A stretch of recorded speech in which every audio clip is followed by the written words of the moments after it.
C'est une impression étrange quand vous croyez qu'il y a quelqu'un, que vous levez les yeux et qu'il n'y a personne. Mais personne ne l'a jamais vu. C'est probablement le lieu le plus hanté que j'ai jamais fréquenté. En décembre 1971, les Kekkonen louent une demeure au nord de Cherryville.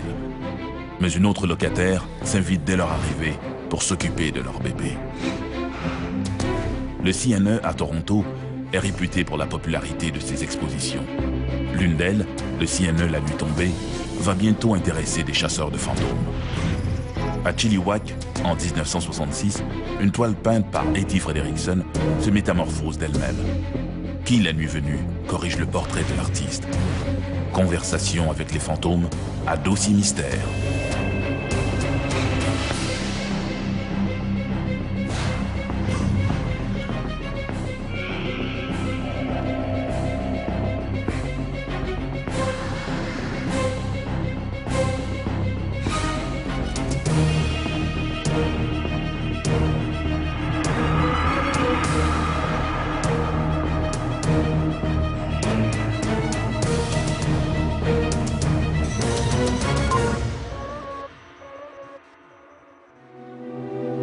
Les apparitions de fantômes sont généralement inexplicables. Il existe des cas cependant où les fantômes se livrent à des actions précises, comme pour attirer l'attention des témoins, comme s'ils tentaient de nous livrer un ultime message. Qu'essaient-ils de nous dire?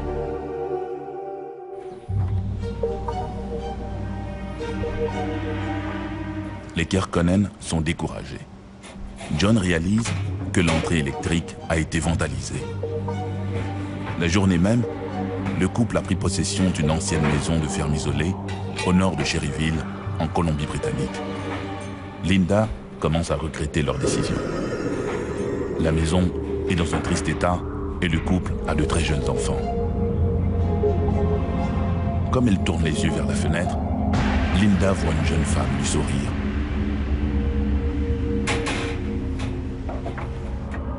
Dès que Linda l'aperçoit, la femme recule et disparaît dans l'obscurité de la nuit. John, John!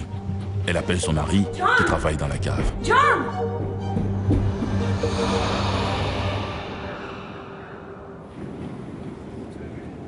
Fanal à la main, le couple se précipite à l'extérieur. Linda pense qu'une femme a eu un accident sur la route.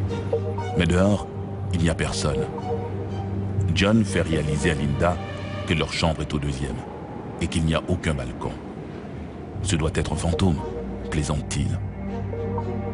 John Kekkonen n'a rien de Nostradamus. Pourtant, il a vu juste. En janvier 1950, une vague de froid s'abat sur la région de Vernon, dans la vallée de l'Okanagan. Le mercure chute à moins 28 degrés. Dans cette région de la Colombie-Britannique, de telles températures sont rarissimes et les maisons n'ont pas été conçues pour affronter des froids sibériens. C'était davantage des constructions qu'on désigne comme étant des cabanes en papier goudronné, des maisons pour les travailleurs forestiers construites à la hâte. Les gens qui vivaient là se chauffaient au bois. Et pour faire monter la température, on présume qu'ils ont chauffé trop fort et qu'un incendie a éclaté. Le 19 janvier, un feu éclate dans le magasin général de Ferguson Mill, un hameau d'une trentaine d'habitations situé en banlieue de Cherryville. Les flammes et la fumée gagnent rapidement l'étage où vivent Adélard Michaud, sa femme Lorna et leur fils Victor, âgé de 18 mois. Adélard, qui s'est endormi dans le living room, est vite tiré de son sommeil. Mais le brasier l'empêche de se rendre dans la chambre principale où dorment sa femme et son fils. Son mari, Adélard Michaud, se précipite chez les voisins pour chercher de l'aide. On m'a raconté que d'autres travailleurs avaient tenté d'éteindre le feu et de sortir la femme de la maison. Mais ils ne savaient pas exactement où elle était dans la maison. Et le mari avait quitté la scène pour chercher de l'aide, plutôt que d'essayer de sortir sa femme et son bébé de l'incendie. Lorsque les sapeurs arrivent enfin, ils peuvent entendre les hurlements de Lorna, prise avec son fils, au milieu de cet enfer. Une fois l'incendie maîtrisé, les pompiers ne tardent pas à retrouver les corps de Lorna et de Victor. La mère tient encore contre elle son enfant, qui n'est plus qu'un pantin noirci et recroquevillé. Cette nuit-là, Lorna et son bébé ont péri dans l'incendie, de manière tragique. À l'automne de 1971, John et Linda Kekkonen louent une des anciennes maisons de Ferguson Mill. Jadis, celle-ci était en face du magasin général. Mais à présent, avec la disparition du village, elle se dresse seule, au milieu de nulle part, tout au bout d'une allée bordée d'arbres. Il y a très peu de maisons à louer dans cette région. Nous étions jeunes mariés avec des enfants et nous avions besoin d'un toit. Nous connaissions le propriétaire. Nous lui avons demandé de nous louer sa maison et c'est comme ça que nous nous sommes retrouvés à vivre là. Lambie, l'agglomération la plus proche, se trouve à 30 minutes de route, par beau temps. L'hiver, l'endroit est si isolé que la route est parfois impraticable.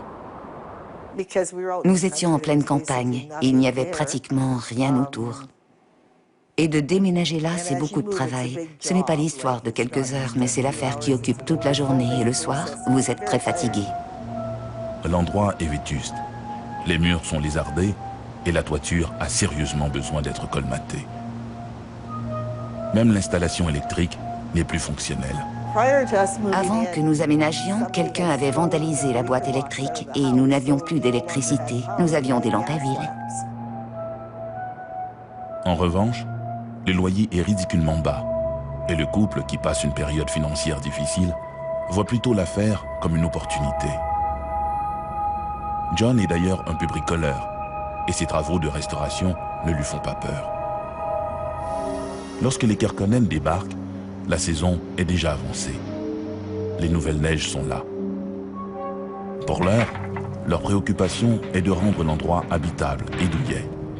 Heureusement pour eux, à défaut d'électricité, la chaudière fonctionne et chasse rapidement l'humidité et le froid. Linda pense encore à la femme en chemise de nuit, vêtue à l'ancienne, qu'elle a vue le premier soir à la fenêtre du deuxième étage de la maison. C'était à l'arrière de la maison, où les fenêtres sont assez hautes, de sorte qu'il est impossible pour qui que ce soit d'y apparaître cadré à la taille. Et lorsqu'elle est apparue, non seulement à la fenêtre de la chambre, mais également à celle de la cuisine, il est impossible que quelqu'un ait été assez grand pour être cadré à la taille. Quelques semaines plus tard, John se retrouve au sous-sol à alimenter la fournaise au charbon. Soudain, il a l'impression d'être épié. Il l'a aperçue une fois derrière lui au sous-sol. Elle le regardait attentivement. Elle l'a effrayé. Elle se tient là, au milieu de la pièce, vêtue d'une espèce de chemise de nuit. Elle le regarde en souriant. Surmontant sa peur, John s'adresse à elle. Il lui demande qui elle est. Mais le spectre reste silencieux. Doucement, comme si elle flottait dans l'air, l'apparition se retourne, glisse vers ce qui autrefois était la chambre à charbon et passe à travers le mur. Elle lui a tout simplement souri avant de traverser le mur. Personne ne peut traverser un mur de pierre en flottant.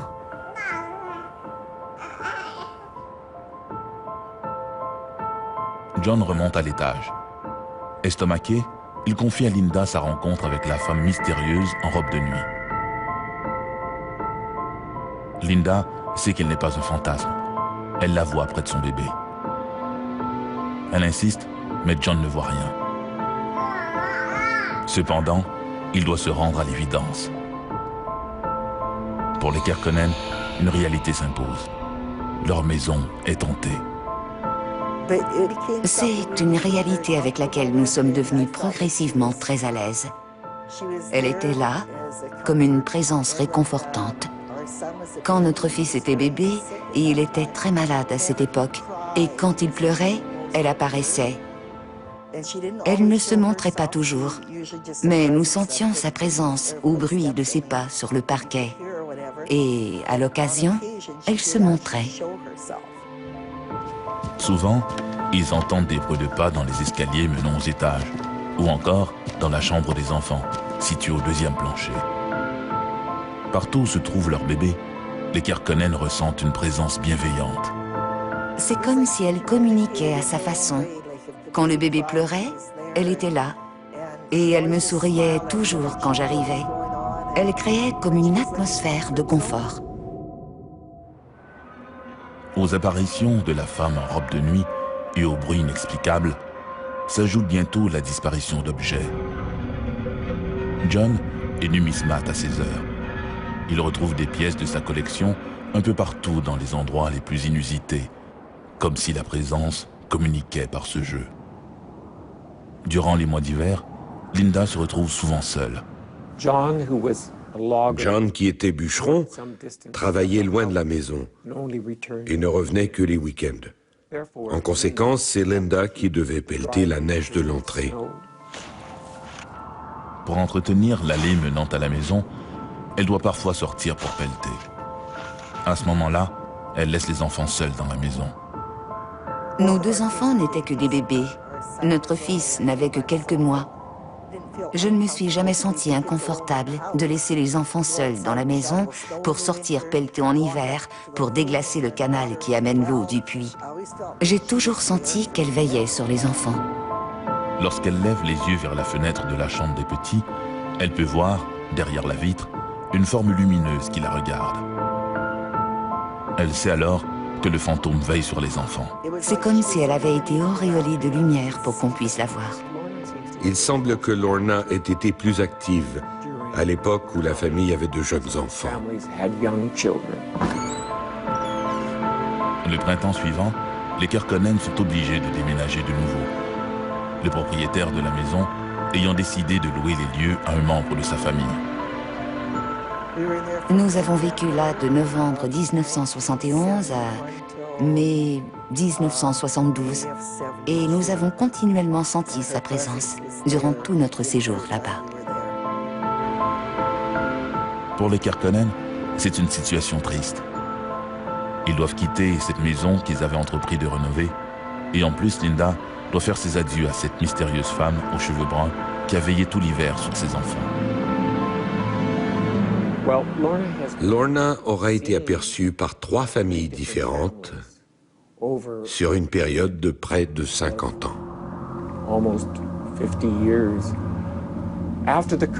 Après le départ des Kerkonen, la maison est restée vacante durant quelque temps. Puis, la maison a été revendue à John et Rita Northcott. Et naturellement, comme la grande majorité des gens, les Northcott n'étaient pas confortables avec la présence d'un fantôme dans leur maison. Au fil des ans, Lorna a veillé sur les enfants des locataires successifs de la grande demeure. Un jour, les apparitions ont cessé. Lorna a-t-elle jugé que son travail de nounou était enfin terminé?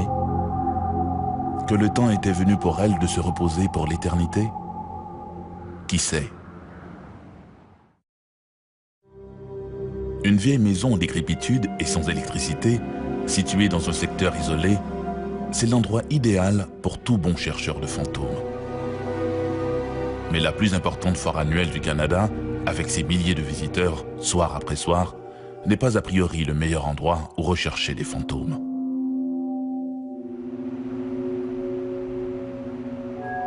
Le bâtiment des services généraux est désert à cette heure tardive. Comme à tous les soirs, Gary, l'un des agents de sécurité, fait sa ronde dans l'édifice consacré à l'archivage des photos et des souvenirs des expositions depuis 1912. Comme à l'habitude, il est supervisé par le gardien-chef du quart de nuit, qui ne laisse passer le moindre oubli ou le moindre écart à la routine. À chaque nuit, Gary s'en plaint directement et ouvertement à haute voix au gardien-chef, qui jamais ne lui répond et ne semble même pas l'entendre. Et c'est tout à fait normal. Le gardien de nuit qui l'accompagne dans sa ronde est mort voilà plus de 40 ans. Et à tous les soirs, Gary fait sa ronde, se parlant tout seul, brisant ainsi la monotonie de ces lieux chargés de souvenirs.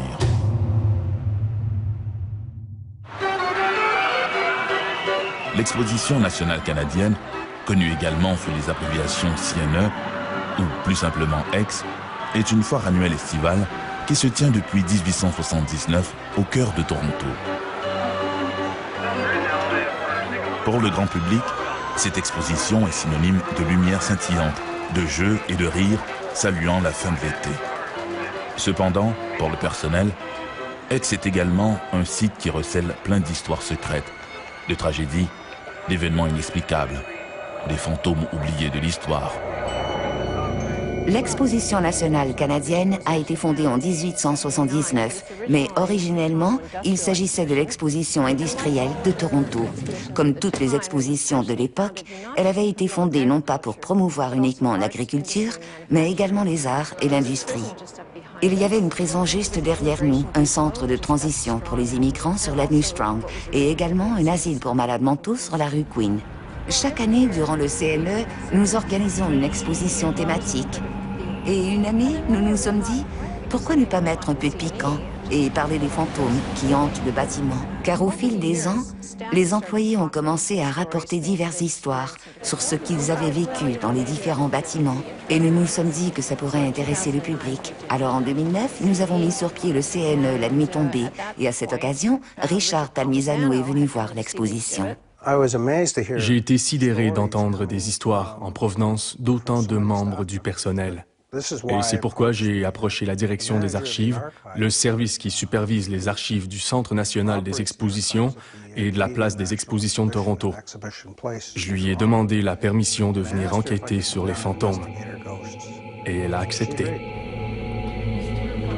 Une première rencontre se tient donc au bâtiment des services généraux. Nous ne savons pas grand-chose sur le bâtiment des services généraux, en particulier sur les premières années. Il peut avoir servi à différents usages. On sait qu'Hydro l'a vendu au CNE en 1959 et que le CNE s'en est servi pour faire de l'entreposage et l'archivage. Dans le bâtiment des services généraux, Richard et Paul Palmisano s'affairent à installer leur équipement spécialisé à des endroits stratégiques susceptibles de générer quelques activités paranormales. Richard m'a contacté et il m'a annoncé que nous allions enquêter sur le bâtiment du CNE. Et j'ai répondu, waouh, c'est formidable. C'est le plus grand bâtiment sur lequel notre groupe ait jamais enquêté. Et en bout de ligne, c'est également le bâtiment le plus hanté que nous ayons exploré. Ces bâtiments sont massifs et sont en quelque sorte une place immense, avec de longs corridors qui forment de véritables labyrinthes. Nous devions entrer là-dedans et colliger des preuves concernant l'activité fantomatique. Richard Palmisano interroge d'abord les témoins pour tenter de comprendre ce qu'il doit chercher et où le chercher. Mais dès le début, un personnage s'impose dans tous les témoignages, le gardien de nuit.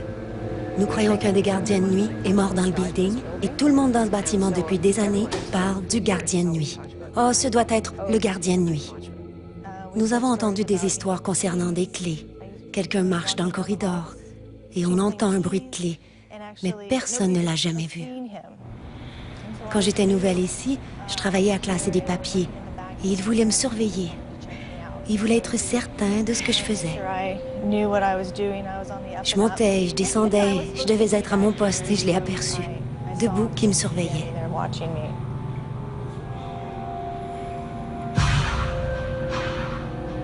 Ma réaction, lorsque j'ai vu le gardien de nuit, fut d'abord de lui lancer un bref coup d'œil avant de continuer ce que j'étais en train de faire. J'ai travaillé à mes papiers durant quelques secondes, puis je me suis retournée.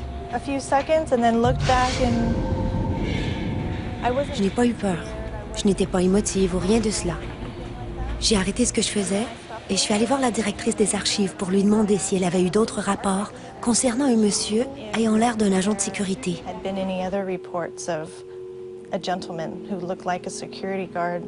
Elle m'a répondu, « Ah, au fait, il y a toutes ces histoires. Il y en a qui entendent le gardien de nuit qui circule dans le corridor, agite des clés, vérifie les portes, mais personne ne l'a jamais vu. » Une chansonnette sifflait joyeusement, un bruit de clé. Les pas du gardien de nuit sont entendus dans pratiquement toutes les sections du bâtiment. Un autre personnage, plus intimidant, est également perçu par ces chuchotements un peu partout dans l'édifice. Le sentiment général associe cette présence au docteur Joseph Orlando Orr, qui a occupé le poste de directeur général des expositions de 1903 à 1917 et qui continue de superviser le personnel de l'au-delà. Joseph Orr, le directeur général, est toujours là. Il continue de travailler au planning de sa prochaine exposition. C'est un grand homme chauve, à l'allure distinguée.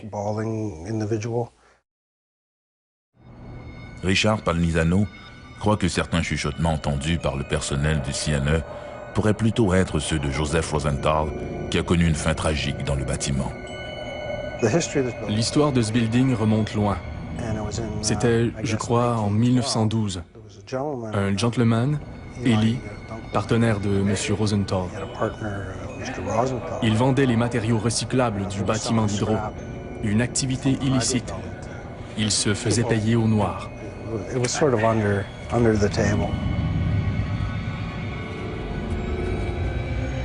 Cette rencontre d'affaires a vraiment horriblement mal tourné. Les personnes avec qui il transigeait ce soir-là les ont attaqués. Malheureusement, pour M. Rosenthal, il fut assassiné à l'arrière du bâtiment. Son esprit hante toujours la propriété. Le docteur Joseph Orr et Joseph Rosenthal, portant le même prénom, créent une confusion dans les enregistrements EVP, acronyme de phénomène de voix électronique, écouté par Paul Palmisano. Son frère Richard croit que la proximité d'un relais majeur de transmission électrique crée un puissant champ électromagnétique qui favorise les nombreuses apparitions fantomatiques. C'est un peu comme un aimant qui attire cette énergie. Je ne sais pas, mais je crois sincèrement que c'est une installation électrique rattachée au bâtiment qui favorise la réception. Pour l'énergie spectrale, c'est un peu comme aller à son pub favori. C'est très attirant.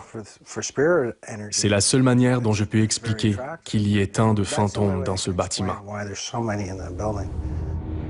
Une des présences les plus hostiles est d'ailleurs essentiellement ressentie au sous-sol de l'édifice, là où les câbles à haute tension desservant le site de l'exposition se rejoignent. Un gentleman nommé Michael Sullivan, qui était un monteur de ligne pour Hydro.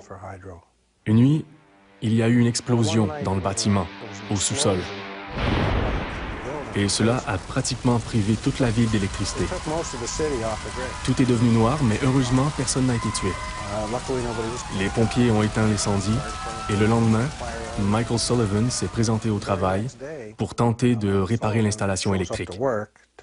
Pendant qu'il travaillait à genoux sur une plaque de métal, il a voulu attraper quelque chose, et il a non seulement touché un fil où circulait du courant, mais son casque a touché le grillage métallique, et il est mort électrocuté.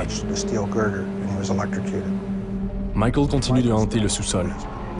Il emprunte le monte-charge, monte et descend. La plupart des employés craignent d'utiliser ce monte-charge. Ils se sentent tendus. Ils sont énervés, comme s'ils n'avaient pas à être là. De temps à autre, ils entendent siffler, mais il n'y a personne. Et si vous descendez au sous-sol, vous allez ressentir sa présence. Il est là et il essaie de vous mettre en garde. Il a le sentiment que c'est un lieu dangereux. Et c'est probablement le cas, car c'est le centre électrique du bâtiment. Alors il vous prévient de vous tenir loin, de sortir de cette zone. Pendant que nous travaillons là, avec nos médiums, il s'est montré, un individu gravement brûlé. Et je crois que c'était pour nous envoyer ce message. C'est un endroit dangereux et vous devriez partir. Parce qu'il ne veut pas que cela arrive à qui que ce soit d'autre. Il est rageur aussi. Vous savez, il était jeune. Il allait se marier et bien sûr, tout cela a changé le jour où il est mort. Il n'a jamais pu réaliser ses rêves. Au bâtiment des services généraux, plusieurs employés ont eu droit, à au moins une occasion, à un comité d'accueil inusité. Il y a plus de 20 ans, lorsque j'ai commencé à travailler ici, ce que j'entendais le plus souvent quand j'étais seule dans mon bureau, parce que je travaillais souvent tard le soir, c'était des bruits de meubles qui bougeaient dans le corridor, où il y avait un grand bruit, comme si une armoire tombait.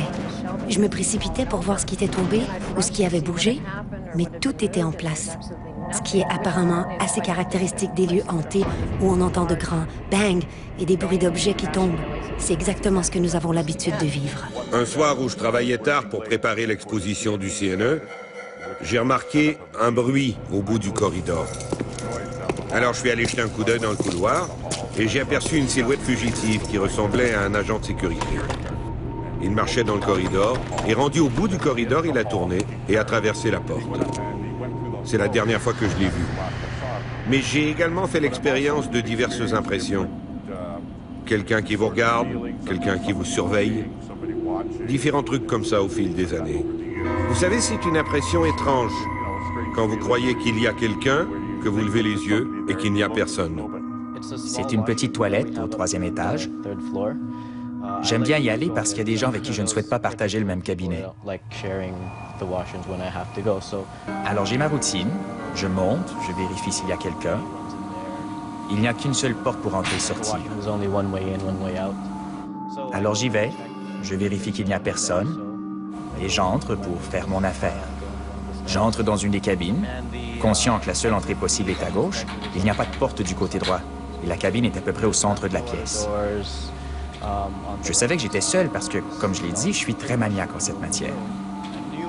Alors je suis assis là, au milieu, quand soudainement j'entends des bruits de pas en provenance de l'autre côté, là où sont les urinoirs. Il n'y a pas de porte là. Et je sais qu'il n'y avait personne en train d'uriner ou d'utiliser la cabine voisine de la mienne. Alors je me suis demandé, comment cette personne s'est-elle rendue là? Ensuite, il a marché, comme s'il voulait sortir des toilettes. Et comme je l'ai dit, ces toilettes sont assez exiguës, alors vous pouvez voir les pieds sous la porte. Mais je n'ai pas vu de pieds. J'ai entendu les pieds. J'ai aperçu une ombre qui passait devant ma cabine et qui sortait. Et c'était ça. J'ai eu un frisson. Et c'est à ce moment que les fusibles ont sauté.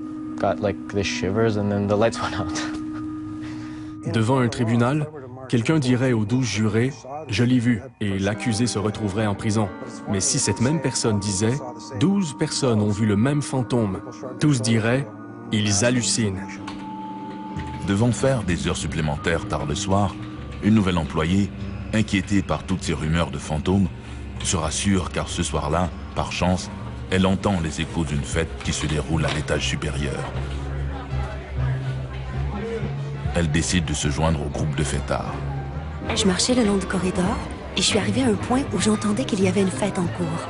J'entendais des éclats de rire d'hommes et de femmes, les verres qui s'entrechoquaient. Je pouvais presque entendre le cliquetis des glaçons dans les verres. Mais dès qu'elle arrive enfin dans la pièce d'où proviennent les rires et la musique, tout s'arrête subitement. Pas de musique, pas d'invités, qu'une vaste pièce déserte. Tous ces invités ont dû quitter la fête, il y a probablement un demi-siècle.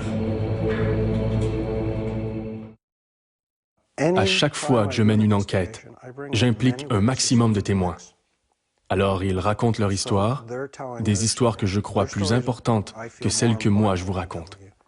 En 1949, il y avait un bateau dans le port de Toronto et pendant qu'il était amarré, un incendie a éclaté à bord et près de 100 personnes ont trouvé la mort.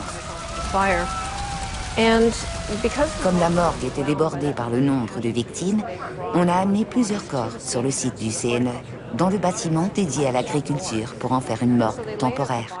Ils ont donc posé les corps là, puis les familles sont venues des États-Unis et du Canada pour identifier les corps. Un des enregistrements EVP était si faible que mon frère a mis des jours à comprendre ce qu'il essayait de dire, parce que l'accent était tellement prononcé. Il s'agissait d'un homme et d'une femme en train de discuter. Une voix d'homme appelait Deborah. Et il lui demandait, il lui disait, « Combien de temps as-tu mis à faire ça ?» Et elle lui répondait, « 13 ans. » Je me suis dit, « Waouh, qu'est-ce qui peut prendre 13 ans à fabriquer ?» Alors nous avons fait jouer le ruban à la maison, et nous l'avons fait jouer encore et encore, et je continuais à entendre la même chose. « Combien de temps as-tu mis à faire ça ?» 13 ans. Je me suis dit, il y a quelque chose qui ne tourne pas rond. Je l'ai fait rejouer 7 ou 8 fois. Et finalement, Ce n'est pas du tout ce qu'il lui demandait. Il disait « Combien de temps es-tu demeuré en Jamaïque ?» C'est similaire. Et c'est ce que permet l'enregistrement. Vous repassez dessus plusieurs fois. Alors en tant qu'enquêteur, cela m'a appris qu'elle était jamaïcaine. Ensuite, je me suis dit, et je l'ai dit à Richard, qu'est-ce qu'une personne d'origine jamaïcaine fait dans ce bâtiment? C'est un bâtiment d'Hydro Ontario. Ensuite, j'ai repensé au bateau qui avait pris feu. Serait-il possible que certains de ces esprits habitent ce bâtiment? Certains devraient être là et d'autres non. D'autres présences ont été rapportées sporadiquement, à des endroits bien précis, mais les descriptions varient tellement que Richard et Paul Palmisano ont de la difficulté à comprendre tous ces phénomènes.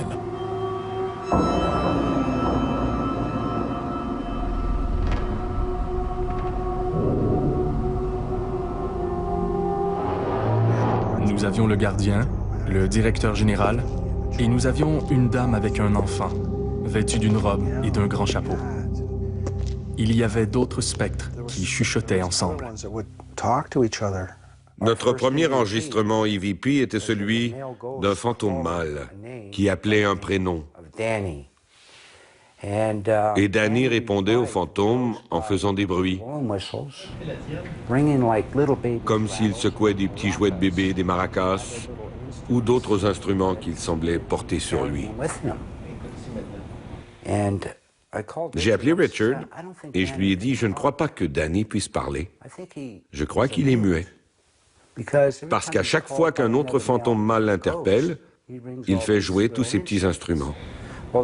Cette nuit-là, nous avons eu un aboiement de petits chiens, très près de la caméra, un aboiement de petits chiens.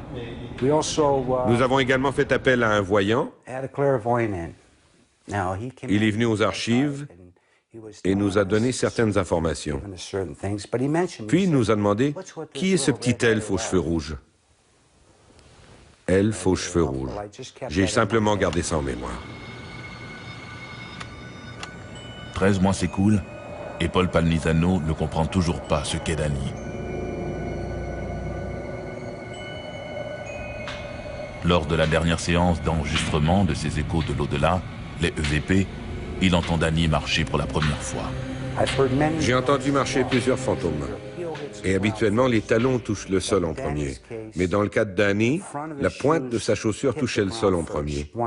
Un après l'autre, gauche, droite, en produisant un claquement. Très inhabituel, très étrange, comme si Danny se dandinait d'un côté à l'autre.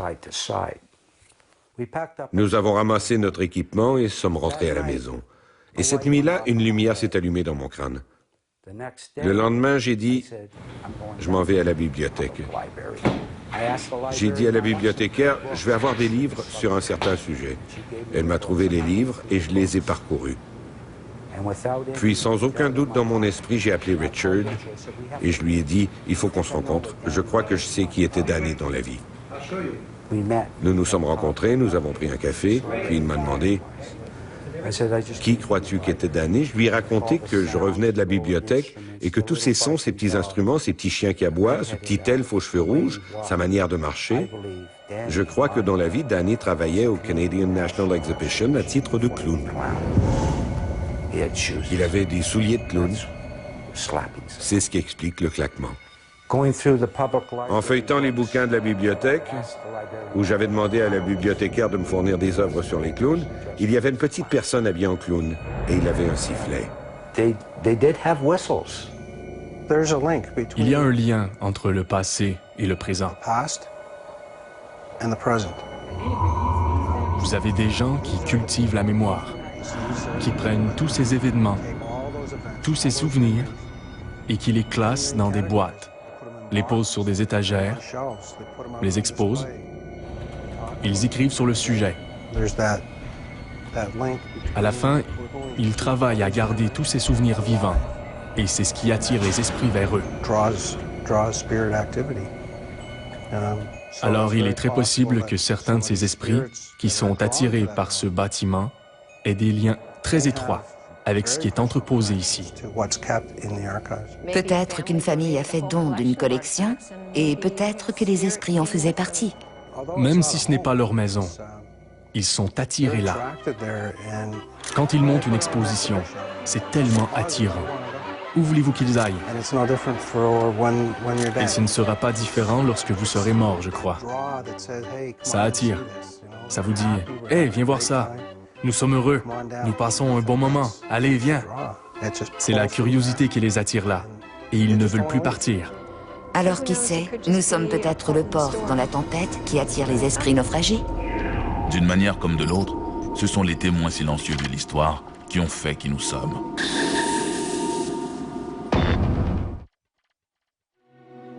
Au CNE, les nombreuses apparitions ressemblent à des projections, comme si les témoins voyaient se dérouler sous leurs yeux des événements du passé, des personnages défunts, tous prisonniers d'un film invisible. S'agit-il alors de revenants?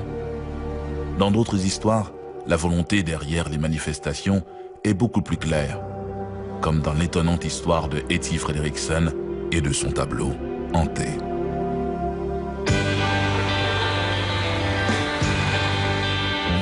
Chilliwack se trouve à 1 heure de route à l'est de Vancouver, en Colombie-Britannique. En 1965, Douglas et Etty Frederiksen se portent acquéreurs d'une imposante résidence sur William Street, l'une des principales artères de la ville. La maison, qui compte 12 pièces, est l'endroit rêvé pour les Frederiksen et leurs 5 enfants. Etty, qui fait de la peinture et de la sculpture, pourra même s'y aménager un atelier. Hattie était complètement subjuguée par cette maison, même avant de l'acheter. C'était une maison coloniale hollandaise avec une tourelle octogonale qui semblait provenir directement d'un plateau de film d'horreur.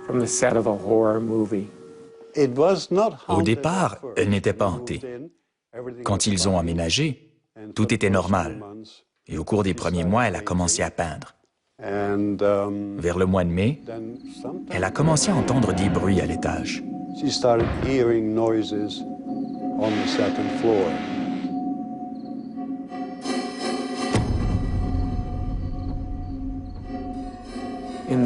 Dans la chambre d'amis, qui semblait être le centre de cette activité, elle s'est rendue compte que la porte de la penderie ne restait jamais fermée.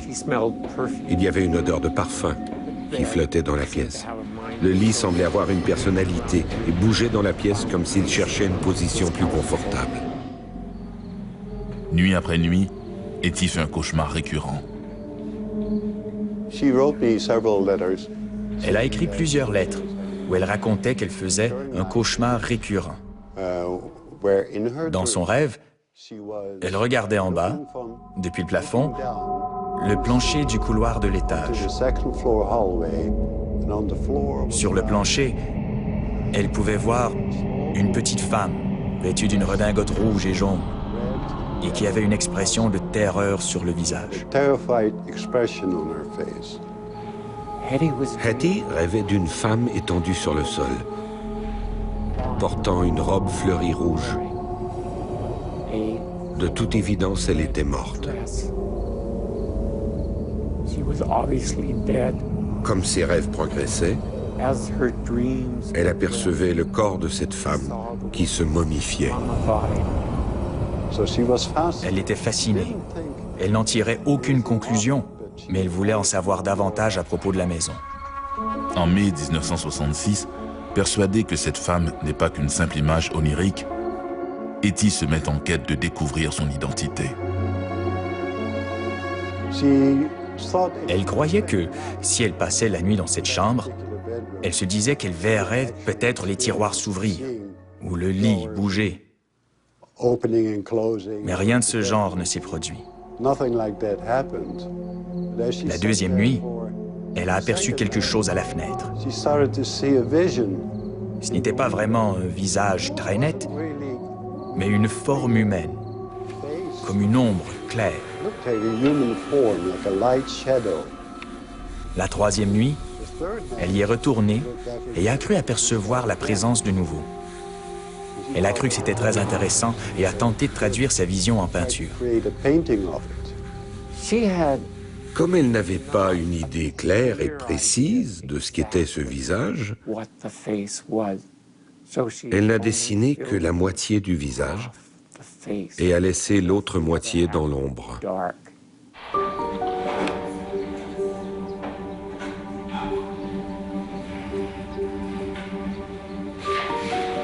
Etty peint, au sommet de la forme blanche, une figure dont une moitié se trouve dans l'ombre, donc sans trait.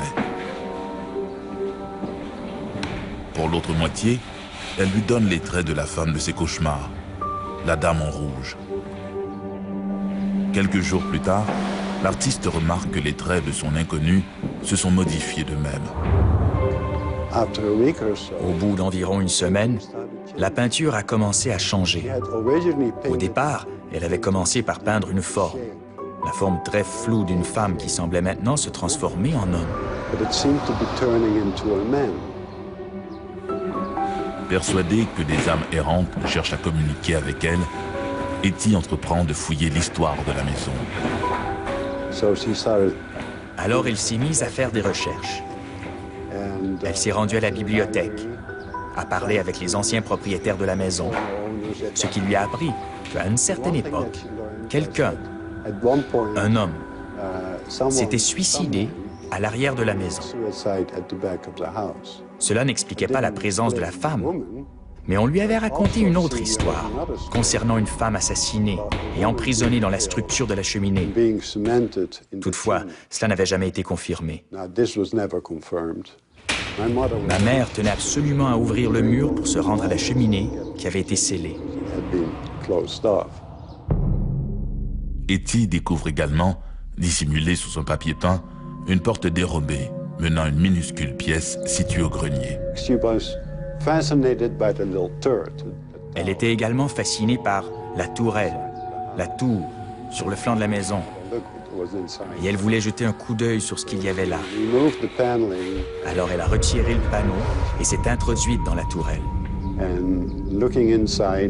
Quand elle est entrée, elle a aperçu, à part les araignées qu'elle n'aimait pas du tout, une petite poussière blanche sur le plancher du 3e étage. Et c'était la même poussière blanche qu'elle avait vue dans son rêve. Un des grands mystères est ce qui est arrivé à la peinture. On raconte qu'elle avait été achetée par une station de radio dans le cadre d'une vente de charité. On ne sait trop pourquoi, mais la trace de cette peinture a disparu.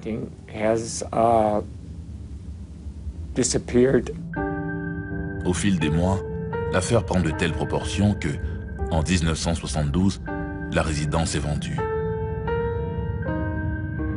Au cours des années qui suivent, Etty Frederiksen se consacre à son art de la peinture, ne commentant qu'en de rares occasions l'affaire de la toile hantée. Elle meurt en 1994. Etty n'était pas du genre à croire aux fantômes et aux maisons hantées. Les portraits hantés sont assez fréquents dans les récits fantomatiques. Mais ici, nous avons une toile qui se transforme, non pas d'un simple détail dans son aspect physique, mais qui passe de femelle à mâle. Une moustache apparaît, puis une barbe. C'est l'une des histoires les plus étranges que j'ai jamais entendues. La maison de la rue William, on pourrait à proprement parler la nommer Maison des cauchemars. Qui était l'homme de la peinture? Qui était la dame en rouge? Pourquoi une pièce de la maison avait-elle été murée? Le mystère n'a jamais été résolu. Ces revenants qui se manifestent, d'où reviennent-ils? Que veulent-ils? Nombreux sont les chercheurs qui refusent d'évoquer l'esprit des défunts pour toute explication. Mais à ce jeu des spéculations, les certitudes sont rares.